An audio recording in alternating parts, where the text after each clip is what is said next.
Moray Verabotai, Shalom Uvracha. Il y a une personne, elle vient me voir, elle me dit Rav, je suis pas bien, je voudrais vous dévoiler un problème. Je dis qu'est-ce qu'il y a? Il m'a dit Rav, regardez, moi j'ai toujours essayé de manger cachère, mais là, j'ai acheté un produit, je pensais qu'il était cachère, et il s'est avéré qu'il n'est pas cachère. Et là, je suis pas bien du tout.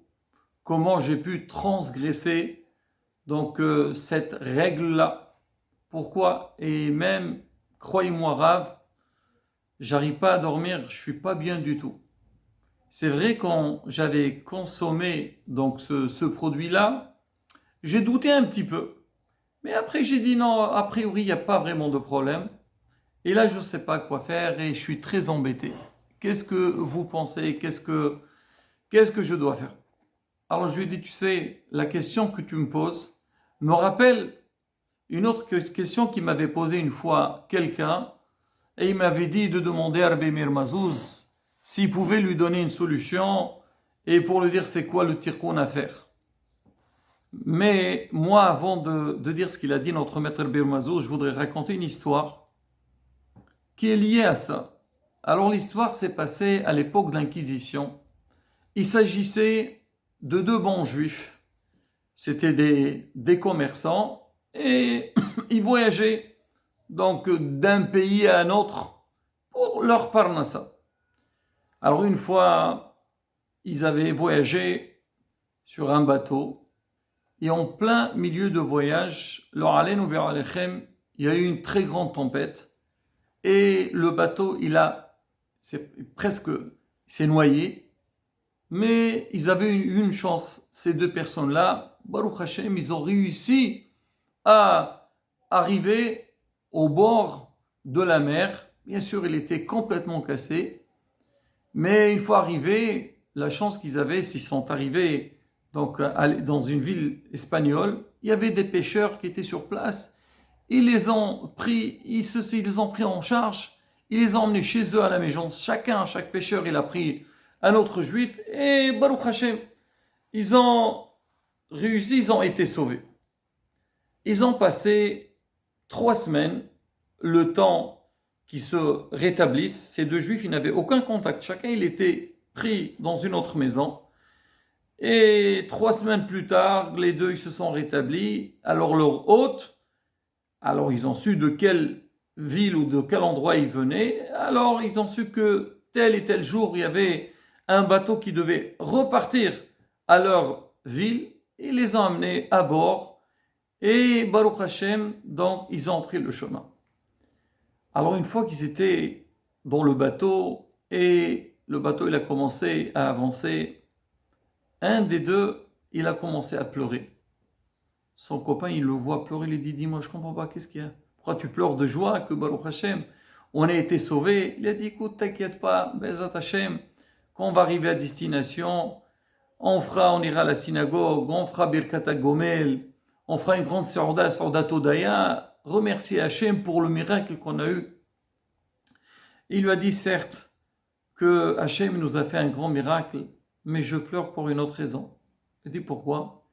Il a dit je pense qu'on a eu le même sort, c'est que pendant cette période-là, j'ai mangé du pas cachère. Qu'est-ce que tu veux? On était en Espagne, et surtout à cette époque-là, l'Inquisition, c'est-à-dire il n'y a même pas de racines juives à cette époque-là.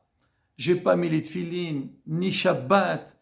Je menais vraiment une période complètement contradictoire au mode de vie que j'ai mené toute ma vie. Et là, pour moi, c'est un grand tsar. Je ne sais pas quoi faire. Je suis pas bien du tout. Je sens que ma neshama, elle est très, très, très dérangée. Son copain, il entend ça.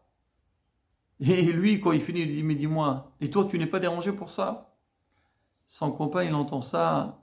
Il lui a dit, je comprends très bien ta sensation. Mais moi, c'était différent. De quel différent? On était en Espagne et tu sais bien, cette époque-là, il n'y a même pas une odeur de judaïsme dans ce pays. Il a dit, écoute, Je veux te raconter ce qui s'est passé. Ben, on est arrivés, les deux, au bord de mer, on a été pris par ces gentils pêcheurs. Mais quand je suis arrivé à la maison, il a essayé de commander, de faire le nécessaire pour moi. Et bien sûr, donc, il a essayé de me donner à manger. Mais moi, voyant les plats qu'il me présentait, je voulais pas. Je sais que c'est des c'est du manger qui n'est pas cachère. J'ai refusé.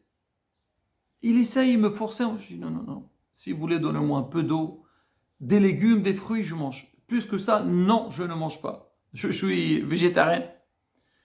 Alors le monsieur, il a insisté, il m'a dit, écoute, tu es dans un état de danger, tu ne peux pas te permettre, tu es obligé de manger de la viande, tu es obligé de manger des plats chauds. Et moi, je ne voulais pas. À un moment donné, il me dit, je sais pourquoi tu ne veux pas manger. Parce que tu es juif. Et tu manges cachère. Et là, quand il m'a dit ça, j'allais m'évanouir à nouveau, je savais que c'était un danger, c'est je lui ai dit que j'étais juif. Il me dit, calme-toi, t'inquiète pas. Moi aussi, je suis juif. Tu sais très bien qu'en Espagne, donc on a essayé de chasser les juifs, mais il y a que des juifs qui sont restés quand même, ils ont gardé leur judaïsme, ils ont pratiqué en cachette. Ben moi, je fais partie de ces gens-là. Et Baruch Hashem, chez moi à la maison, il n'y a que du cachère. Et on a un mode de vie juif de A à Z. Viens, regarde, il m'a sorti une paire de téfilines. Il m'a dit, tu vois, je mets les téfilines tous les jours. Il m'a sorti les bougies de Shabbat. Tout. Il m'a montré que vraiment, il m'a raconté un petit peu donc le mode de vie que certains juifs, ils menaient à cette époque-là. Ils faisaient tout en cachette. Même la viande, on a un shohet qui nous préparait ce qu'il faut. Et quand j'entendais ça, j'étais très content. Et Baruch Hashem, pendant cette période, mais vraiment, tout s'est déroulé bien sûr en cachette, mais comme si j'étais dans un hôtel cachère, comme on dit 5 étoiles, sans aucun problème.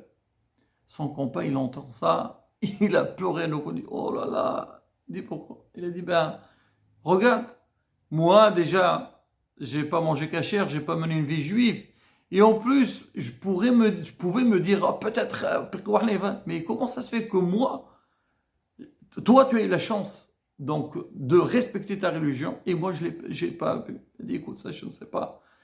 Be'ezrat Hashem, une fois arrivé, on ira chez le Rav, on lui posera la question, il nous dira pourquoi, il nous dira quoi faire. Alors une fois arrivés, ils vont les deux chez le Rav, il lui présente le problème. Le Rav, il commence par celui qui n'a pas pu respecter sa religion. Il lui dit, dis-moi, je voudrais te poser une question. C'est vrai maintenant que tu pleures parce que ça se voit que tu es quelqu'un qui fait attention à la religion juive et tu as toujours essayé de manger cachère. Mais je te pose une question. Est-ce que des fois, quand tu étais dans des conditions un peu difficiles et tu savais pas si c'était cachère à 100% ou pas, ou peut-être il y avait des hashgahot que c'était pas terrible, est-ce que tu t'es quand même lâché, tu t'es dit, ah bon, c'est pas grave, je suis en train de voyager ou je suis avec une bande, avec des amis, ou on va dire, bon, l'ambiance ne peut pas, disons, me permet pas de faire ce que j'ai l'habitude de faire chez moi à la maison. Est-ce que tu as fait attention ou pas? Et là, le monsieur, là, les larmes aux yeux, il dit, ah, c'est vrai. J'ai toujours respecté la cacheroute, mais c'est vrai, des fois, j'étais dans des conditions de travail, fournisseur, client, où j'ai fermé un peu les yeux. Bon, je mange pas la viande, je mangerai du poisson, je mange des salades et tout. J'ai un peu négligé. Il pose la question au deuxième. Et toi? Alors il répond, Rav, écoutez-moi. Moi, Baruch Hashem, on m'a inculqué, on m'a expliqué que la cachot, c'est quelque chose de très important. Jamais j'ai toujours fait le maximum pour ne pas transgresser donc c'est à la route là. Alors le Rav, il dit à celui, malheureusement, qui a mangé pas caché, il a dit, ben, sache-le, puisque tu n'es pas parti jusqu'au bout au niveau de la cacheroute, malheureusement, tu n'as pas eu la chance d'être épargné et c'est pour ça que tu as eu ce problème-là. Alors que ton copain, qu'il a toujours fait attention, ben Hachem l'a aidé, il a pu donc être sauvé sur ce problème-là. Alors Rabotai, c'était une question pareille, une fois quelqu'un il m'avait posé une question, il m'a dit, j'ai pas mis les tefilines un jour pour. Il avait peut-être une raison valable. Alors j'étais voir Rabbi Mazouz, je lui dis, alors qu'est-ce qu'il faut faire? Il m'a dit, tu lui dis qu'il doit étudier à la chotéfiline. Si il est arrivé à ces conditions-là, c'est quelque part, il négligeait un petit peu ce problème de tefillin. Alors je dis au monsieur, je lui ai pas dit, mais je réponds pour celui qui s'intéresse à savoir, ben c'est pareil. Si tu as un problème de kashrut ou un problème dans n'importe quel domaine, il faut étudier ces halakhot-là.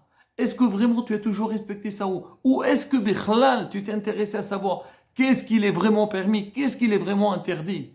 Un homme il néglige quelque chose parce qu'il ne connaît pas sa valeur. Il ne connaît pas son importance. Eh, qu'est-ce qu'il y a si je mangeais telle et telle chose? Qu'est-ce qu'il y a si aujourd'hui, j'ai pas, Shabbat, je fais attention ou j'ai... Non. Pour qu'on fasse attention, il faut qu'on voit la gravité de la chose.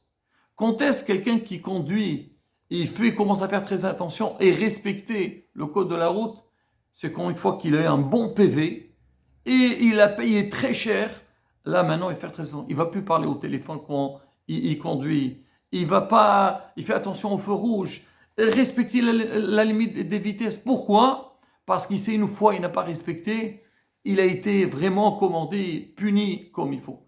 Et ça, Rabotai, ce Aïn-là, il est dans tous les domaines de la d'une. Alors on dit qu'aujourd'hui, la tfila remplace les korbanot. Avant, quelqu'un qui fait un péché, il amène un korban pour être mechaper, pour qu'il pardonne sur lui. Aujourd'hui, quelqu'un qui fait un péché, il n'y a pas de korbanot. On dit la tfila représente ça. Mais il y a aussi, remplace ça. Mais aussi une autre solution, c'est qu'on dit l'homme étudier ces halakhot-là. Comme la Gemara raconte sur un rab, il avait transgressé, disons il a négligé un truc. Il a dit, comment je vais être mechaper? S'il y avait le bête amerda, j'aurais amené une bête qu'il faut pour faire le korban. Aujourd'hui, il n'y a pas, qu'est-ce que je vais faire? Je vais étudier à la chôte, donc ce korban-là, donc les lois qui parlent de ça, les Mishnayot, la Gemara qui parle de ça, pour que je comprenne la valeur de la chose, et comme si j'amenais ce korban. Et Rabotai, ça c'est pareil. Donc comme on a dit, un homme, si jamais il voit qu'il a transgressé ou il a délaissé quelque chose, il doit savoir une chose, parce qu'il y a un délaissement à ce sujet-là. Alors maintenant, ça, c'est fini. Quoi, je veux dire à cette personne, oui, tu as mangé pas caché, tu as fait tel problème, c'est fini pour toi, tu n'as plus... Pas du tout. Akadosh Baruch nous attend. Mais qu'est-ce qu'il faut faire? C'est quoi la solution? Justement, c'est étudier. Déjà étudier les halakhot, donc du domaine qu'on a négligé. Mais en dehors de ça, on dit, Talmud Torah Kenot Kolam, l'Imouda Torah, lui, il pardonne sur toutes les fautes qu'on a fait dans la vie. Tu as fait des péchés dans le passé. Il y a des choses, tu ne peux pas les récupérer. Comment tu peux les arranger? Ben, l'Imouda Torah, et bien, Ezrat Hashem, quand on s'investit dans l'Imouda Torah, on fait le nécessaire et on montre Hashem qu'on regrette sur ce qu'on a fait. Hashem, il nous aime. Comme on dit, tout le Hataïm devient des srouyot. Hashem, il te dit, viens vers moi et moi je te prends en charge. Amen.